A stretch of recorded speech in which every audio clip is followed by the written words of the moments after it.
नमस्कार दोस्तों, स्वागत है आपका अपने YouTube चैनल में। हमारा टॉपिक होने वाला हिंदी प्रैक्टिस सेट। हमारे जितने भी क्वेश्चन है सब लेटेस्ट क्वेश्चन है जो हमारे एग्जामों में आए हैं और ये सब दिखाया गया है कि क्या परिवर्तन आया है पिछले एग्जामों में और जो अब एग्जाम हुए हैं। तो अपने नंबर काउंट करना, कितने नंबर बनते हैं। शुरू करते हैं अपने पहले क्वेश्चन के साथ। पहला क्वेश्चन दिया गया है, ऊ का उच्चारण स्थान कौन सा होगा। ऊ का उच्चारण स्थान, ऊ एक हमारा स्वर है और स्वरों के संस्कृत में किस नाम से जानते हैं, अच के नाम से जानते हैं। लेकिन यहां क्वेश्चन पूछा है ऊ का उच्चारण स्थान। आपको यह याद रखना, पूछा जाए स्वरों का उच्चारण स्थान कितने होते हैं, स्वरों का उच्चारण कितने प्रकार से किया जा सकता है। तो स्वरों का उच्चारण जो किया जा सकता है वो 6 प्रकार से किया जा सकता है। ये एग्जाम में आया हुआ, याद रखना। 6 प्रकार कौन कौन से होते हैं। पहला होता है हमारा कंठ, दूसरा कंठ के बाद तालु, उसके बाद होता है मूर्धा, कंठ तालु मूर्धा। नेक्स्ट होता है ओष्ठ, उसके बाद कंठोष्ठ होता है और लास्ट होता है कंठ तालु। तो ये 6 आधार है जिन आधारों से हमारा स्वरों का उच्चारण किया जा सकता है। ठीक है, बहुत महत्वपूर्ण है। आपको याद रखना है कि स्वरों का उच्चारण कितने आधार से किया जा सकता है, तो बताना 6। अगर पूछा जाए कंठ में क्या क्या आते हैं तो याद रखना, जैसे ऊ पूछा गया है कि ऊ का उच्चारण स्थान क्या होगा, इसी आधार से कुछ भी पूछा जा सकता है। तो वही देख लेते हैं। पहले जो ए और आ है हमारे, ये कंठ है। अगर तालु आए तो हमारी दोनों ई आ जाती है, इनका उच्चारण तालु से होता है। मूर्धन्य में री आता है। ओष्ठ जो हमारा क्वेश्चन पूछा गया है, दोनों ऊ आ जाएंगे, ये ओष्ठ से बोले जाते हैं। उसके बाद नेक्स्ट आता हमारा कंठ ओष्ठ, इसमें ओ आता है और औ आता है। ओ और औ दोनों कंठोष्ठ है। उसके बाद कंठ तालु जो होते हैं हमारे दोनों जो ए हैं, ए और अ, ये हमारे क्या हो जाते हैं, कंठ तालु हो जाते हैं। तो इस आधार पर हमारे स्वरों का उच्चारण है। और यहां से हमारा जो क्वेश्चन पूछा था, यहां पूछा था ऊ का उच्चारण स्थान बताओ। तो आपको याद रखना, ऊ छोड़ो आप कुछ भी पूछ लो, हम सब कुछ कर देंगे। ठीक है, तो आप याद रखना ओष्ठ इसका उच्चारण स्थान हो जाएगा। ऑप्शन नंबर डी हमारा आंसर। ठीक, उसके बाद देखते हैं नेक्स्ट दूसरा क्वेश्चन, बहुत महत्वपूर्ण क्वेश्चन है। आप समझो, ये देखो कितना लेटेस्ट क्वेश्चन है जो अभी आया, पहले कभी आता भी नहीं था। क्वेश्चन पूछा हिंदी शब्दकोश अर्थात हिंदी डिक्शनरी में पहला वर्ण क्या होगा। ठीक है, हिंदी शब्दकोश में पहला वर्ण क्या होता है, क्या होगा। अगर देखो बात करते हैं वर्णमाला की, पूछा जाए सर वर्णमाला का पहला वर्ण बताना है, तो आपको बताना वर्णमाला का पहला वर्ण होता है हमारा ए। लेकिन यहां वर्णमाला नहीं पूछी है, यहां शब्दकोश पूछा है। अगर आपसे भी पूछा जाए हिंदी शब्दकोश का पहला वर्ण क्या होता है, तो बताना अंग होता है। तो हिंदी शब्दकोश का पहला वर्ण क्या होता है, तो बताना ए होता है। इसी तरह से याद रखना, हिंदी शब्दकोश का अगर अंतिम शब्द पूछा जाए तो हिंदी शब्दकोश का अंतिम वर्ण होता हमारा है। ये शब्दकोश की बात हो रही है, वर्णमाला की बात नहीं हो रही। आप समझना कि देखो किस किस तरह से क्वेश्चन पूछे जा सकते हैं। तो क्या हो जाएगा, शब्दकोश के आधार पर क्या हो जाएगा हमारा, ऑप्शन नंबर ए आंसर हो जाएगा। उसके बाद देखते हैं next question number 3। Question number 3 पूछा गया हमारा, बहुब्रीहि समास के भेद कितने होते हैं। भेद पूछ लिए गए हैं बहुब्रीहि समास के। बहुब्रीहि समास जो देवी देवताओं के बारे में बताता है, और बहुब्रीहि समास में क्या आते हैं, जो बात की जाती है किसी तीसरे की बात की जाती है, इसमें दोनों पद अप्रधान होते हैं, बहुब्रीहि समास। ठीक है, ये याद रखना। पूछा जाए बहुब्रीहि समास के कितने भेद होते हैं, तो बताना बहुब्रीहि समास के 5 भेद होते हैं। तो ऑप्शन नंबर ए हमारा आंसर हो जाएगा। लेकिन यह भी पूछा जाता है निम्नलिखित में से कौन सा बहुब्रीहि समास का भेद है या नहीं है, तो आपको याद रखना पहला होता है समानाधिकरण। समानाधिकरण, समानाधिकरण पहला होता है। दूसरा होता है व्याधिकरण, समानाधिकरण, व्याधिकरण। उसके बाद होता है तुल्य,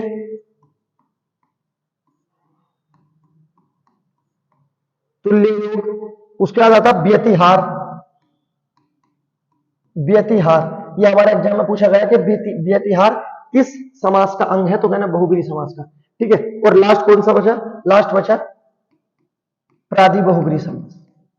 तो ये बहुब्रीहि समास के भेद होते हैं। ठीक है, आपको याद रखना कितने होते हैं बहुब्रीहि समास के भेद, बताना 5 होते हैं। ठीक है, उसके बाद देखते हैं नेक्स्ट अगला क्वेश्चन, क्वेश्चन नंबर 4 दिया गया है।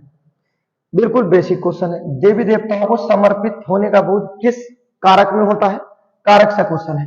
कारक क्या होते हैं हमारे, कारक को हम परसर्ग और विभक्ति बोलते हैं। कारक हमारे हमेशा अभिकारी होते हैं, इनमें कोई परिवर्तन नहीं किया जा सकता।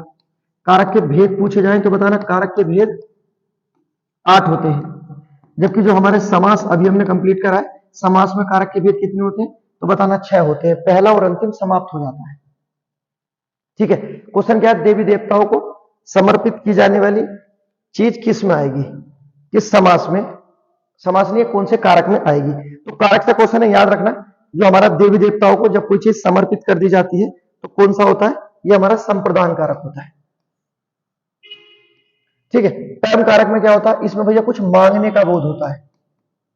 अगर उन्हें किसी में कुछ मांगने का बोध, जैसे सोहन ने मोहन से 10 रुपए उधार लिए, कर्म कारक हो जाएगा, तो मांगने का बोध होता है, और इसमें दंड देने का बोध होता है। अगला नेक्स्ट, कर्म कारक में एक साधन का बोध होता है। किसका होता है, साधन का, और समय पूछने का बोध होता है। ठीक है, याद रखना। अपादान में बहुत महत्वपूर्ण इससे क्वेश्चन बनते हैं, जैसे प्रेम, बच्चों से प्रेम करो, उसके बाद घृणा, बच्चों से घृणा मत करो। तो प्रेम, घृणा, डर, सभी मृत्यु से डरते हैं। उसके बाद दूरी, अगर दूरी का बोध, अगर ये कहीं बोध होते हैं, प्रेम, घृणा, डर, दूरी, तो कौन सा हो जाता है हमारा, अपादान कारक हो जाता है। तो ऑप्शन नंबर सी हमारा आंसर हो जाएगा। उसके बाद देखते हैं क्वेश्चन नंबर 5। क्वेश्चन नंबर 5 बिल्कुल बेसिक क्वेश्चन जो हमारा दिया गया है, पूछा गया वर्षा में संज्ञा बताना है। वर्षा में कौन सी संज्ञा होगी। अब देखो, वर्षा तो पानी है, ठीक है, और पानी क्या होता है, द्रव्यवाचक होता है, लेकिन यहां नहीं है। वर्षा क्या है हमारा, तो याद रखना, ये मौसम की घटना है। मौसम की घटना, अगर मौसम की घटना हो जाए जैसे वर्षा और हो जाए ओला, तो ये दोनों मौसम की घटना है। तो आपको ये याद रखना है कि वर्षा और ओला जो होती है, ये हमारी द्रव्यवाचक संज्ञा नहीं है। ठीक है, जबकि लग रहा है कि द्रव्यवाचक, लेकिन नहीं है। आपको याद रखना, मौसम की घटनाएं कहां आती है, तो बताना मौसम की घटनाएं सर जातिवाचक संज्ञा में आती है। कितना आसान क्वेश्चन था, बस समझने वाली बात है। प्रैक्टिस करोगे सारे क्वेश्चन कंप्लीट होते चले जाएंगे। नेक्स्ट अगला देखते हैं, जो हमारा नेक्स्ट क्वेश्चन दिया गया है। नेक्स्ट क्वेश्चन दिया गया है, बबलू दिल्ली चला गया में क्रिया विशेषण का कौन सा भेद होगा। क्रिया विशेषण से क्वेश्चन पूछा गया है, और क्या पूछा है, बबलू दिल्ली चला गया में कौन सा क्रिया विशेषण है। क्रिया विशेषण क्या होते हैं, जो क्रिया की विशेषता बताएं। क्रिया की विशेषता बताने वाले शब्द क्या होते हैं, क्रिया विशेषण। भेद कितने होते हैं, 4।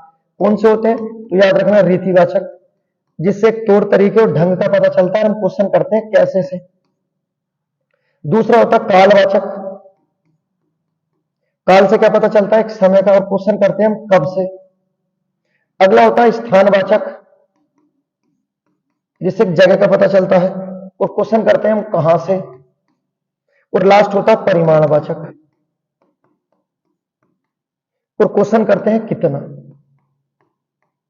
ठीक है, तो याद रखना, जो हमारे होते हैं क्रिया विशेषण के कितने भेद होते हैं, 4। पहला रीति, दूसरा काल, स्थान और परिमाण।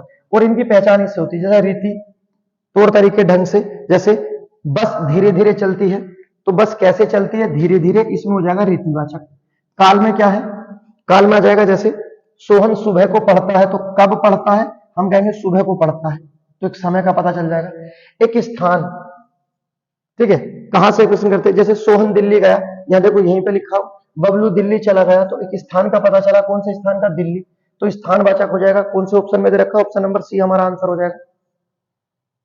ठीक है, रीति होता, तौर तरीका होता, काल से समय का मतलब, परिमाण से कितना, उतना, जितना होता, जैसे आप कम पढ़ते हो या आप ज्यादा पढ़ते हो, तो कौन सा हो जाएगा, परिमाणवाचक। ठीक है, उम्मीद करता हूं समझ में आया होंगे क्रिया विशेषण ऐसे शब्द जो क्रिया की विशेषता बताते हैं। अगला क्वेश्चन पूछा गया है, ये हमारा प्रत्यय से क्वेश्चन है। ठीक है, और पूछा क्या है, संज्ञा सर्वनाम और विशेषण में, जब हम संज्ञा सर्वनाम और विशेषण में प्रत्यय लगाने से, संज्ञा सर्वनाम विशेषण में प्रत्यय लगने से किस शब्द का निर्माण होता है। नया क्वेश्चन है, अच्छा क्वेश्चन है। ठीक है, संज्ञा सर्वनाम और विशेषण में प्रत्यय लगने से किस का निर्माण होता है। तो याद रखना, जब आप संज्ञा सर्वनाम और विशेषण में प्रत्यय जोड़ देते हो, तो किसका निर्माण होता है, ऑप्शन नंबर बी हो जाएगा। ठीक है, तद्धितांत का निर्माण होता है। किसका निर्माण होता है, तद्धितांत का निर्माण होता है, याद रखना।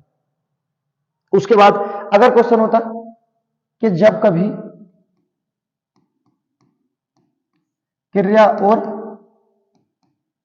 धातु में, किसमें, क्रिया और धातु में प्रत्यय लगा दिया जाए, क्रिया और धातु में प्रत्यय लगा दिया जाए तो किसका निर्माण होता है, तो बताना उस समय होता है, ऑप्शन नंबर ए हो जाएगा हमारा कृदंत। तो अगर क्रिया और धातु का क्वेश्चन पूछेंगे कि जब प्रत्यय लगा दिया जाए तो क्या बनता है, कहना कृदंत, और संज्ञा सर्वनाम विशेषण में लगा दिया जाए तो क्या बनता है, तद्धितांत बनता है। ठीक है, तो ये क्वेश्चन थे, देखो इस तरह से प्रत्यय से क्वेश्चन पूछे गए थे, याद रखना है।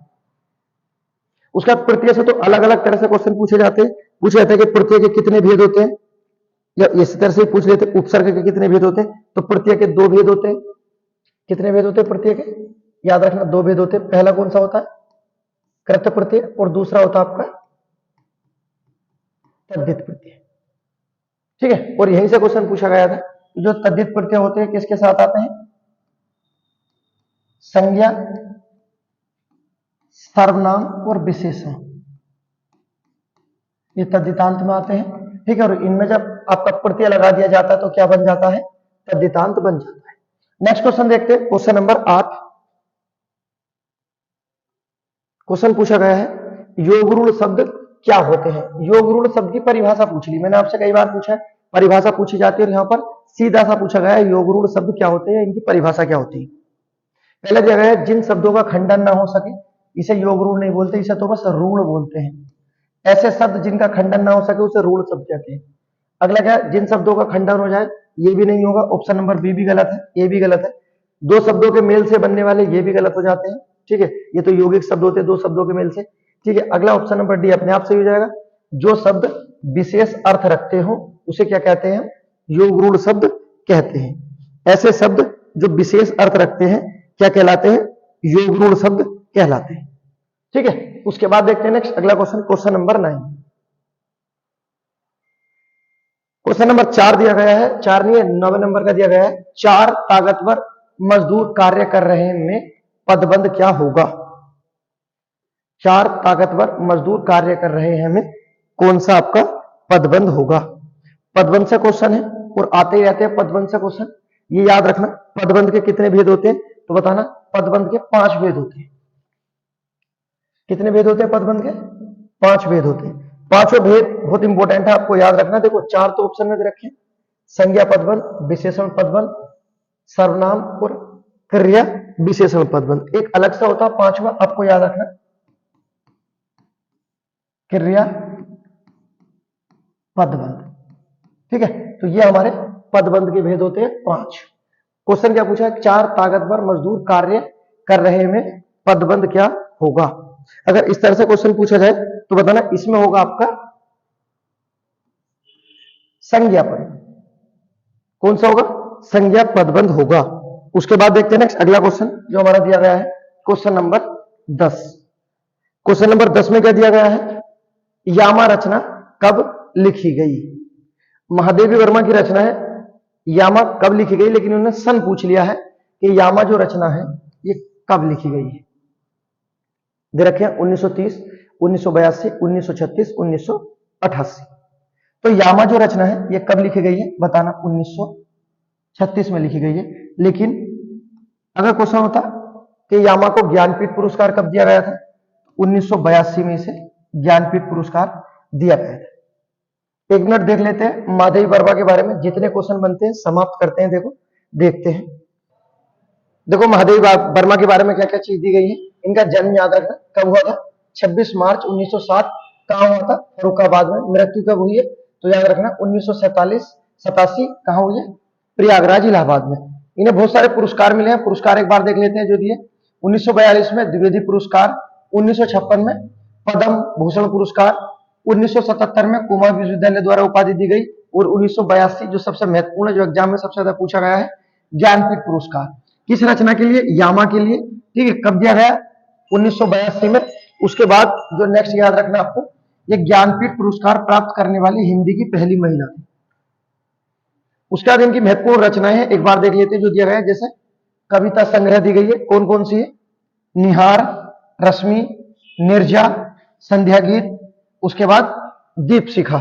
यामा, यही क्वेश्चन था कि महादेवी वर्मा ने यामा कब लिखी, तो 1936 में लिखी है। कब ज्ञानपीठ पुरस्कार मिला है, तो 82 में ज्ञानपीठ पुरस्कार मिला है। दोनों में अंतर है, आपको याद रखना। उसके बाद प्रथम आयाम अग्नि रेखा, उसके बाद सप्तपदी। कविता है बहुत महत्वपूर्ण इनकी, मधुर मधुर मेरे दीप जले। उसके बाद देखते हैं नेक्स्ट, बाल कविता है इनकी कुछ, जैसे ठाकुर जी भोले हैं, आज खरीदेंगे हम ज्वाला। उसके बाद रेखा चित्र है कुछ, जैसे अतीत के चलचित्र महत्वपूर्ण है, स्मृति की रेखाएं, भक्तिनी, पथ के साथी, मेरा परिवार, नीलकंठ, स्मारिका। उसके बाद निबंध आते हैं महत्वपूर्ण, जैसे श्रृंखला की कड़ियां, आपदा, भारतीय संस्कृति के स्वर, विवेचनात्मक, संकल्पिता, साहित्यकार की आस्था। ललित निबंध भी है, जैसे चिंतन के क्षण, संधनी और क्षणधा। कहानी आती है कौन सी, बहुत महत्वपूर्ण है, एग्जाम में पूछी गई है, याद रखना, गिल्लू। गीत, जाग, तुझको दूर जाना है। उसके बाद सब आंखों के आंसू उजले। संस्मरण देख लेते हैं इनका जो है, मेरे बचपन के दिन। अब इनके बारे में महत्वपूर्ण तथ्य, ऐसा कोई पॉइंट नहीं होगा जो छोड़ दिया जाएगा।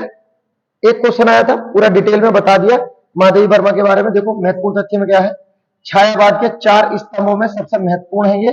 उसके बाद एकमात्र महिला भी है छायावाद के 4 स्तंभों में। उसके बाद देखते हैं नेक्स्ट, चांद नामक महिला पत्रिका का संपादन किया था। उसके बाद आधुनिक युग की मीरा इन्हें बोला जाता है।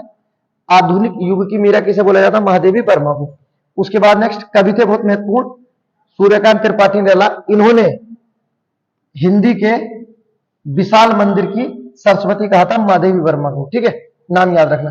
1952 में राजनीतिक कैरियर रहा इनका। उत्तर प्रदेश की विधान परिषद की सदस्य मनोनीत की थी, विधान परिषद की। और लास्ट जो पॉइंट है इनके बारे में, निहार इनका प्रथम काव्य संग्रह है। तो ये महादेवी वर्मा के बारे में है, कोई ऐसा पॉइंट नहीं जो इनसे बाहर आने वाला है। एक बार देख लेना, आप उतार लेना इसे। उसके बाद देखते हैं नेक्स्ट, क्वेश्चन नंबर 11 में क्या देखा है, गरीबों की सहायता करो में गरीब शब्द क्या है। क्वेश्चन देखो, समझो क्वेश्चन किस तरह से क्वेश्चन पूछे जाते हैं। गरीबों की सहायता करें में गरीब शब्द क्या है, तो गरीबों की सहायता करो में गरीब शब्द जातिवाचक संज्ञा कुछ भी नहीं है। गरीबों की सहायता करो में गरीब क्या है, तो कहना जातिवाचक संज्ञा है, ठीक है, याद रखना। उसके बाद देखते हैं नेक्स्ट, क्वेश्चन दिया गया है, उत्कर्ष एक कुशाग्र विद्यार्थी है में कुशाग्र कौन सा विशेषण है। उत्कर्ष एक कुशाग्र विद्यार्थी है, इसमें कुशाग्र में कौन सा विशेषण होगा। क्या परिमाण का बोध हुआ है, कहीं संख्या का बोध हुआ है, कहीं सर्वनाम का भेद हुआ है, कुछ नहीं है, तो क्या होगा, गुणवाचक विशेषण। ठीक है, विशेषण के बारे में बिल्कुल आपको पता ही होगा कि विशेषण के कितने भेद होते हैं, 4 होते हैं। होते क्या है, ऐसे शब्द जो संज्ञा सर्वनाम की विशेषता बताए विशेषण शब्द कहलाते हैं, ठीक है, याद रखना। तो ऑप्शन नंबर डी हमारा आंसर हो जाएगा। उसके बाद देखते हैं next, question number 13। Question number 13 देखते हैं जो दिया गया है, सुरेश गीत गा रहा था, इस वाक्य में काल बताना है। काल का शाब्दिक अर्थ क्या होता है, समय, जो हमारा टाइम होता है, जो चल रहा है, जो बीत गया है, जो आने वाला है, यही तो होता काल, समय। सुरेश गीत गा रहा था, इस वाक्य में काल बताना है। जब सुरेश से मिले थे उस समय सुरेश गीत गा रहा था, हो सकता है अभी भी गा रहा हो, क्योंकि जब हम मिले थे उस समय गीत गा रहा था, हो सकता है अभी भी गा रहा हो, तो क्या हो जाएगा, अपूर्ण भूतकाल हो जाएगा, ठीक है। उसके बाद देखते हैं नेक्स्ट, क्वेश्चन नंबर 14।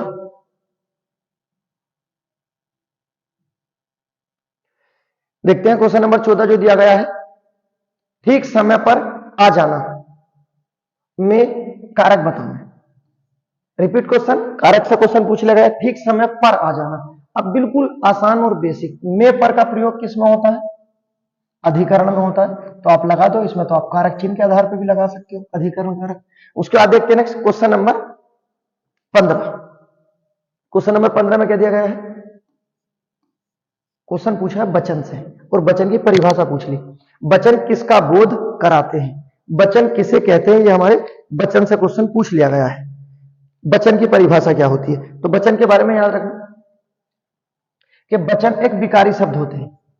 कैसे शब्द हैं, विकारी शब्द है, अर्थात लिंग वचन कारक के आधार पर इसमें परिवर्तन किए जा सकते हैं। उसके बाद वचन का शाब्दिक अर्थ पूछा जाता है कि वचन से पता क्या चलता है, तो संख्या का पता चलता है। तो वचन का शाब्दिक अर्थ पूछा जाता है, कहना संख्या होता है जिससे एक निश्चित संख्या और अनिश्चित संख्या का पता चलता है। उसके बाद पूछा जाता है हिंदी में वचन के भेद बताओ। तो हिंदी में वचन के दो भेद होते हैं, कौन कौन से, एक वचन और दूसरा होता है बहुवचन। ये हिंदी में होते हैं, लेकिन इससे अलग जो आपको याद रखना है, संस्कृत में, मराठी में और गुजराती में। किस किस में, संस्कृत, मराठी, गुजराती में अगर पूछ लिया जाए वचन कितने होते हैं, तो बताना इसमें 3 वचन होते हैं। कितने वचन होते हैं, 3 वचन। कौन कौन से होते हैं इन तीनों में, तो पहला बताना एक वचन, दूसरा बताना द्विवचन और तीसरा हो जाएगा बहुवचन। ठीक है, तो वचन से क्वेश्चन समझना। और परिभाषा क्या है कि वचन किसका बोध कराते हैं, तो बताना प्राणी या वस्तु के एक या अनेक, ऐसा बोल सकते हैं, प्राणी या वस्तु की एकता या अनेकता का बोध कराने वाले किसकी परिभाषा बताते हैं, तो बताना वचन। ऑप्शन नंबर ए हमारा आंसर हो जाएगा। वचन के बारे में जो चीजें बताई हैं याद रखना। उसके बाद देखते हैं next question number 16। Question number 16 दिया गया है और क्या बोला गया है, निम्नलिखित में कौन सा शब्द स्त्रीलिंग है। आप बोल के देख लो, बोल के इससे आसान क्या होगा, जैसे कृपा, ये शुरू में मिला, ऑप्शन नंबर ए ही हमारा आंसर हो जाएगा। कृपा कैसा शब्द है, स्त्रीलिंग है, क्योंकि आगे दिया गया मित्र, कार्य कर लिया, त्योहार हो गए। ठीक है, सब में क्या है, पुल्लिंग है। कौन सा शब्द है, तो कृपा कैसा शब्द है, स्त्रीलिंग है। अब बात कर लेते हैं लिंग के बारे में। जो लिंग, जैसा भी वचन से क्वेश्चन था, लिंग से भी पूछे जाते हैं कि लिंग की पहचान किससे होती है, तो बताना लिंग की पहचान संज्ञा शब्द से होती है। किससे होती है, संज्ञा शब्द से होती है। हिंदी में लिंग के कितने भेद होते हैं, तो बताना हिंदी में 2 होते हैं, स्त्रीलिंग पुल्लिंग। जबकि पूछा जाए संस्कृत में कितने होते हैं, तो बताना इसमें 3 होते हैं, स्त्रीलिंग, पुल्लिंग और नपुंसक, जो तीसरा जेंडर होता है नपुंसक। ठीक है, तो याद रखना कि लिंग की पहचान किस शब्द से होती है, तो बताना संज्ञा शब्द से होती है। और इसमें कृपा हमारा स्त्रीलिंग था। अगला देखते हैं, क्वेश्चन नंबर 17 दिया गया है, स्वयंभू ब्रह्मा का पर्यायवाची है। ठीक है, स्वयंभू, लेकिन यहाँ तो ब्रह्मा का नहीं पूछा है, इसमें पूछा गया स्वयंभू शब्द का अर्थ बताना है। तो स्वयंभू जो अपने आप उत्पन्न हो, ऑप्शन नंबर बी हमारा आंसर हो जाएगा। स्वतः उत्पन्न क्या होता है, स्वयंभू होता है। उसके बाद देखते हैं next question number 18। Question number 18 दिया गया है और यहां क्या पूछा गया है, निम्नलिखित में कौन सा संयुक्त वाक्य है। सरल, संयुक्त और मिश्र से क्वेश्चन पूछा गया, अर्थात क्वेश्चन जो पूछा गया है वाक्य भेद से पूछा गया है। वो क्या पूछा गया है, रचना के आधार पर वाक्य भेद। तो रचना के आधार पर वाक्य भेद 3 प्रकार के होते हैं। पहला सरल वाक्य, दूसरा संयुक्त जो हमारा क्वेश्चन पूछा गया है, और तीसरा होता मिश्र वाक्य। सरल, संयुक्त और मिश्र किसके भाग हैं, तो कहना ये आपका रचना के आधार पर वाक्य भेद होते हैं। और क्वेश्चन क्या है, संयुक्त वाक्य बताना है। देखते हैं जो दिया गया है। पहला, राजू ने ऐसी कहानी सुनाई कि वह डर गया। अब देखो कि वह और उसे जो शब्द है तीनों, ये हमारे मिश्र में आते हैं, तो ये तो मिश्र वाक्य है, ए नहीं होगा। राम गाना गा रहा होगा, सरल हो जाएगा, तो क्रिया एक ही है। ठीक है, याद रखना। उसके बाद देखते हैं नेक्स्ट, रामू जो तेज दौड़ता है मेरा मित्र है। ठीक है, उसके बाद राम बिल्कुल नहीं पढ़ता इसलिए फेल हो गया, तो ये तो आश्रित है, ये मिश्र हो जाएगा। एक ही बचा है, ऑप्शन नंबर सी हमारा आंसर हो जाएगा। क्या हो जाएगा? रामू जो तेज दौड़ता है मेरा मित्र है। ऑप्शन नंबर सी हमारा आंसर हो जाएगा। क्वेश्चन नंबर 19 देखते हैं। और क्वेश्चन नंबर 19 में क्या पूछा गया है? जिसका संबंध अध्यात्म से हो। बिल्कुल बेसिक, अध्यात्म से संबंध होता है आध्यात्मिक। ऑप्शन नंबर ए हो जाएगा। ठीक है, पुराण से होता तो पौराणिक हो जाता, अध्यात्म से आध्यात्मिक हो जाएगा। ठीक है, कोई सोचना नहीं है, इतनी बातें देखनी भी नहीं है, प्रैक्टिस करोगे सब चीजें उड़ती चली जाएंगी। पक्षी दाना चुग रहा है, रेखांकित शब्द में पर्यायवाची शब्द नहीं है। कहने का मतलब ये, पक्षी का कौन सा शब्द हमारा पर्यायवाची नहीं है। पक्षी एक ऐसा वो है, हमारे एग्जाम में बहुत क्वेश्चन बनते हैं, पक्षी के बहुत सारे पर्यायवाची आते हैं। ठीक है, पर्यायवाची जैसे देखो लिख लेते हैं, आप याद करना, स्क्रीनशॉट ले लेना। जैसे पर्यायवाची को शकुनी भी बोलते हैं, शकुनी मामा के नाम से याद रखें। उसके बाद बिहग भी बोलते हैं, पखेरु, पखेरु और परिंदा बोलते हैं। उसके बाद अंडज, क्योंकि दो बार जन्म थे, एक बार अंडे से ना, उससे अगला क्या होता है? द्विज, दो बार जन्म के कारण, अंडज भी दो बार जन्म के कारण। उसके बाद अगला होता है, बहुत महत्वपूर्ण है, याद रखना, शकुंत, शकुनी मामा से मिलता जुलता शकुंत। उसके बाद नेक्स्ट होता है निडज, जैसे अंडज है ना, ऐसी निडज, तो निडज और अंडज दोनों याद रखना, शकुनी और शकुंत दोनों याद रखना। यही तो याद करने की ट्रिक होती है, आप जोड़ लेना एक साथ। उसके बाद होता है पाखी, पाखी उड़ने वाला पक्षी होता है। उसके बाद होता है देखो खेचर। उसके बाद गगनचर, गगन में चरने वाला खेचर। उस अगला नेक्स्ट नभचर, नभ और चर, तो एक चरचर आ गए, नभचर आकाश में चरने वाला, नभचर, गेचर, गगनचर। ठीक है, इस तरह से याद रखना। तो देखो कितने महत्वपूर्ण है। इससे अलग क्या आएंगे? जैसे हम लिख देंगे खग, उसके बाद अंडज लिख लिया, नभचर भी हो गया, अंडज भी हो गया, तो कौन सा नहीं है? ऑप्शन नंबर ए नहीं होगा। ये शब्द है पक्षी के पर्यायवाची, इसके बाहर कुछ पक्षी के पर्यायवाची नहीं आते हैं, याद रखना। ठीक है, क्वेश्चन नंबर 20 का आंसर हो जाएगा A. Next question number 21। Question number 21 पूछा गया है, चिर और चीर के अर्थ का सही विकल्प का चयन कीजिए। अर्थात ठीक है, कौन सा शब्द है हमारा जो बिल्कुल शुद्ध रूप से सही होगा चीर और चीर में? तो चीर होता है जो बहुत समय से चला आ रहा हो, चीर काल से चला आ रहा, आपने सुना होगा कि यह चीर काल से चला आ रहा अर्थात पुराना। और चीर होता है बसंत पर चीर अंबर वस्त्र, मतलब कपड़ा। तो ऑप्शन नंबर डी हमारा आंसर हो जाएगा, याद रखना। क्वेश्चन नंबर 22 देखते हैं, जो हमारा क्वेश्चन नंबर 22 दिया गया है। दिया गया है, विचार में इक प्रत्यय लगने से बना शब्द क्या बनेगा? आप इसमें वर्तनी भी कह सकते हो और आप अपना प्रत्यय भी कह सकते हो। विचार में इक प्रत्यय लगने से कौन सा शब्द बनेगा? पहला दे रखा ऑप्शन में वैचारिक, उसके बाद विचारिक, विचारिक, वैचारिक। ये शुद्ध वर्तनी भी है और प्रत्यय भी है, दोनों पूछ लिए कि आप वैचारिक शुद्ध रूप बता दो, आपका आंसर हो जाएगा। तो विचार में इक प्रत्यय लगने से कौन सा शब्द बनता है? ऑप्शन नंबर डी हमारा आंसर हो जाएगा, वैचारिक हो जाएगा। ठीक है, इस तरह से क्वेश्चन बना दिए जाते हैं। देखो प्रत्यय सता लेकिन शुद्ध वर्तनी के साथ लेकर चले गए, जोड़ दिया। क्वेश्चन नंबर देखते हैं, क्वेश्चन नंबर 23 दिया गया है, निम्नलिखित शब्दों में तद्भव शब्द को पहचानना चाह। तत्सम तद्भव से क्वेश्चन है, यहाँ पे तद्भव अर्थात हिंदी वाले शब्द जो संस्कृत से परिवर्तित होकर बने हैं उन्हें बोलते हैं तद्भव।